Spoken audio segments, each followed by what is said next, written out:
The flames devoured the car while Mary, trapped in the wreckage, fought for freedom. At the height of desperation, an unlikely hero emerged, rescuing her from the embrace of the flames. Just as he appeared, he dissolved into the shadows, leaving behind an eternally pending gratitude. 15 years later, Mary glimpses a familiar figure, a beggar with a scar that evokes old memories. The threads of fate continue to weave in surprising ways as their stories intertwine in unexpected and emotional manner. Hello, my friends. I am Linda, and this is Linda's Love Stories. I hope you enjoy this story. Paula's shift at the hospital had come to an end, leaving her with a mix of exhaustion and relief. As a nurse in the pediatric ward of the city hospital, she knew how crucial her job was, but she also felt the gratification of caring for the children there.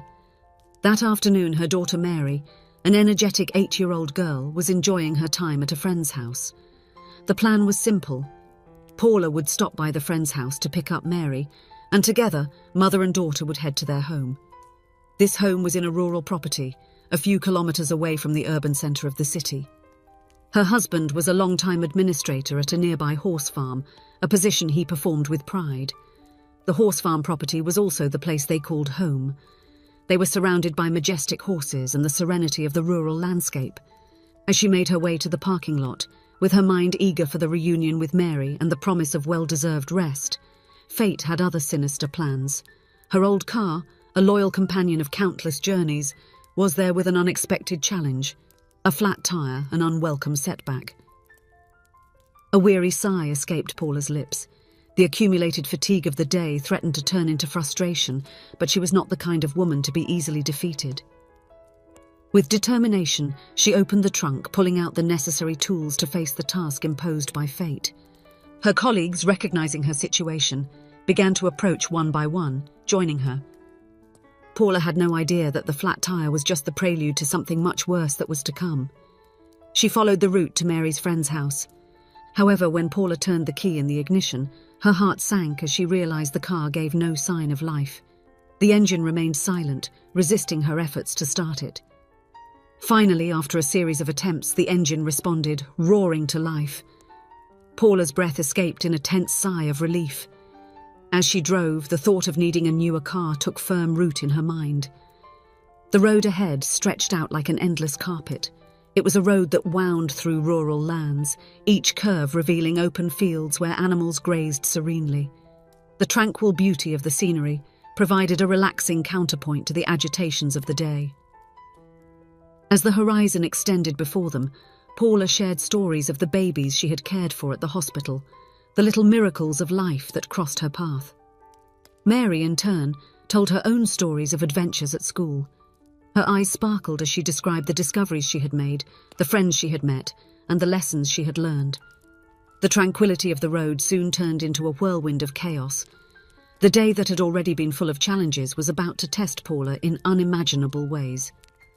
While driving, she noticed an unsettling smoke emerging from the car's engine. Her heart raced as she tried to control the situation. Before she could fully react, a deafening bang tore through the air, accompanied by an explosion that seemed to pierce the sky. The car shook as if possessed by an indomitable force, and Paula felt fear and surprise intertwining in her chest. Her instincts took over, and she desperately tried to slow the car down and steer it to the side of the road. However, fate had other plans. The car slipped from her control, and in an instant that seemed to stretch into eternity, the vehicle tipped and plunged into a ditch beside the road. The impact was harrowing, a dull thud that echoed through her bones. Paula felt the confusion and the force of the crash reverberate in her mind. She was dazed, her thoughts spinning like leaves in a storm. Her body ached, but the urgency of the situation jolted her from her stunned state. She looked at her daughter, Mary, who was there beside her, frightened but apparently unharmed. Momentary relief mingled with the urgency of the situation.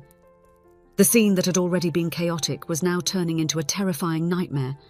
The car, which moments before had been their shelter, was now engulfed in flames, a deadly trap threatening to consume mother and daughter. The unbearable heat and acrid smell of smoke filled the air, clouding their senses and intensifying the panic. Mother and daughter fought frantically to free themselves, but the doors refused to budge, as if locked by supernatural forces. Desperation grew. Each second felt like an eternity as they tried to kick the windows that remained relentlessly resistant. In a moment of near surrender to despair, a new crash echoed, tearing through the veil of hopelessness. A young man, an unlikely hero, emerged from the shadows. He had broken the rear window of the car, a ray of hope amidst the darkness. Paula, who was closest to the opening, was the first to feel the touch of freedom as she was pulled out of that flaming hell. The momentary joy soon turned into horror when they realized Mary was not free. Her leg was caught in the twisted metal, a cruel irony that kept mother and daughter apart even as salvation seemed within reach. The flames engulfed the car, a terrifying spectacle of destruction. The agony intensified as Mary frantically fought to break free, her hopes depending on an act of courage that seemed almost impossible. The young hero, driven by a noble impulse, decided to face the inferno himself and entered the burning car. Outside, Paula was plunged into a nightmare of helplessness and fear. Her tears mingled with cries of despair as she watched the young man risk everything to save her daughter. The moment finally came. The young hero managed to free Mary's leg, an achievement that triggered a triumphant cry of relief. He handed her to Paula's arms, an act overflowing with humanity and compassion. As the young man tried to get out of the burning car, a new explosion ripped through the air, a deafening blast that seemed to swallow all other sounds. Glass shards flew like projectiles, cutting through the air and striking the young man's face. Even wounded and bloodied, the young hero managed to crawl out of the burning car. He joined Paula and Mary, and the three moved away from the car, now a blazing torch, its flames devouring what remained. Still filled with adrenaline from that terrible ordeal, the three walked in silence to Paula's house. The young hero, now identified as Freddie, urgently needed medical attention. His face was marked by the glass shards, a painful reminder of the cost of bravery. Upon arriving at the house, Paula, with concern etched on her face, was ready to call an ambulance to ensure Freddie received the treatment he needed. However, her intention was interrupted by Freddie's surprising reaction. He pleaded with Paula, his eyes filled with urgency, not to call the ambulance. His words were a mix of apprehension and determination, a plea that carried a mystery. Paula's husband arrived at a moment loaded with tension and uncertainty. He shared his own concern by mentioning the explosion he had heard and his rush to the scene, only to find the car engulfed in flames. His relief was palpable upon seeing his family unscathed. Paula then began to tell the full story, describing Freddie's heroism and how he had risked his life to rescue Mary and then herself from the burning car. He expressed his gratitude to Freddie for his courageous acts and offered to take him to the hospital to tend to his injuries. However, the husband's offer was met once again with a firm refusal from Freddie. Freddie, still bearing the vestiges of the trials he had faced, finally shared his story. He had lived on a nearby farm, a place that should have evoked images of tranquility, but had turned into a constant nightmare. His stepfather, the man who should have cared for and protected him, had become a cruel executioner.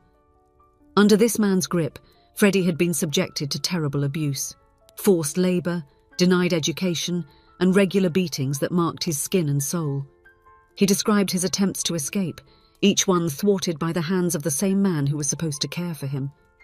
The stepfather's influence in the town was an unyielding shield, a barrier that kept him trapped in an endless cycle of abuse and fear. Sadness permeated Freddie's voice as he shared the painful reality that surrounded him.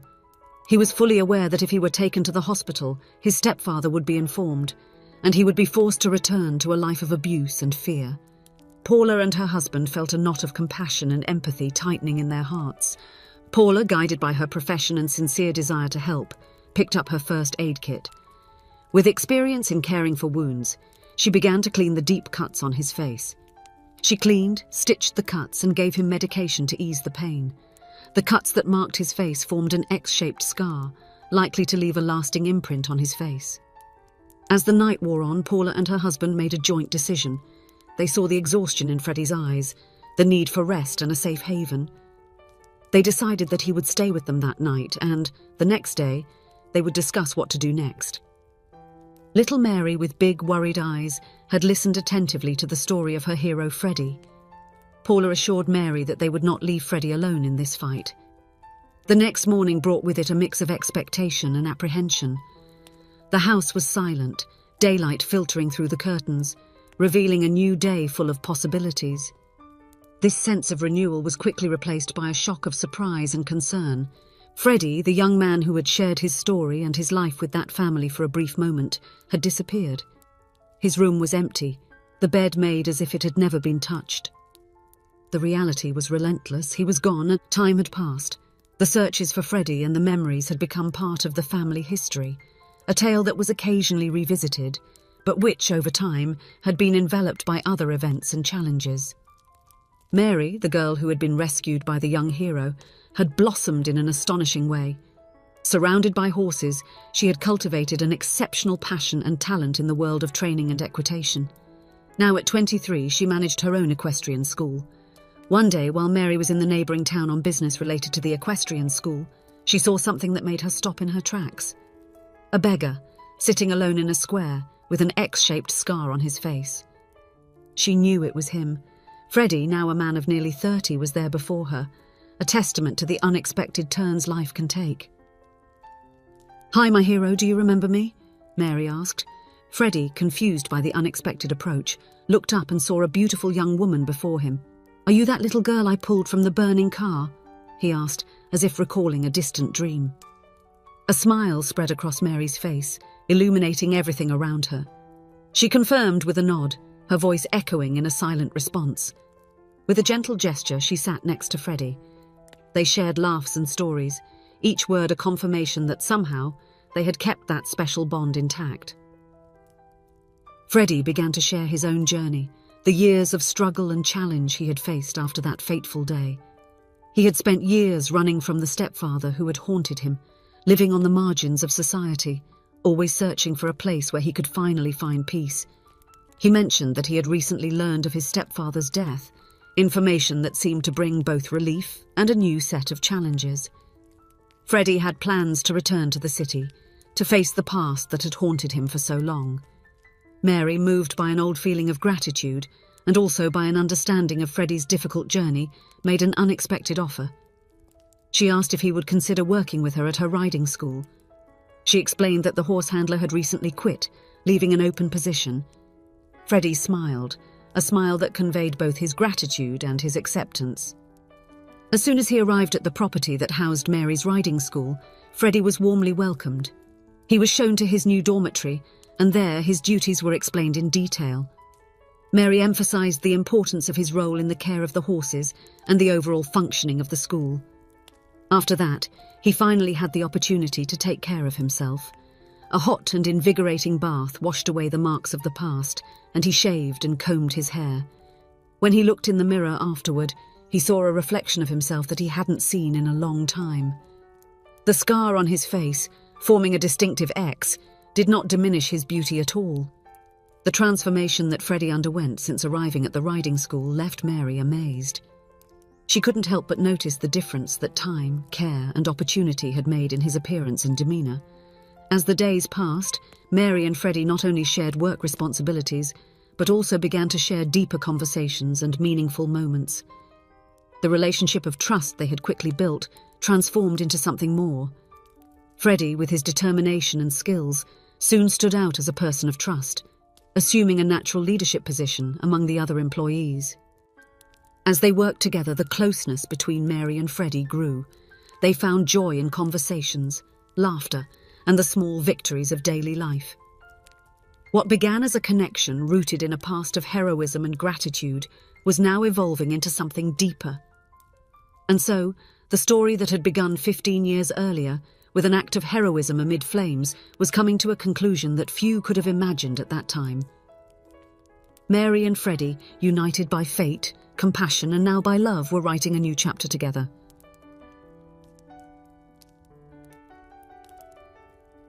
If you enjoyed, please give it a like and subscribe to the channel. Leave a comment with a number from 1 to 5 to let us know how much you liked the story. Also, watch the video that is currently on your screen. See you soon.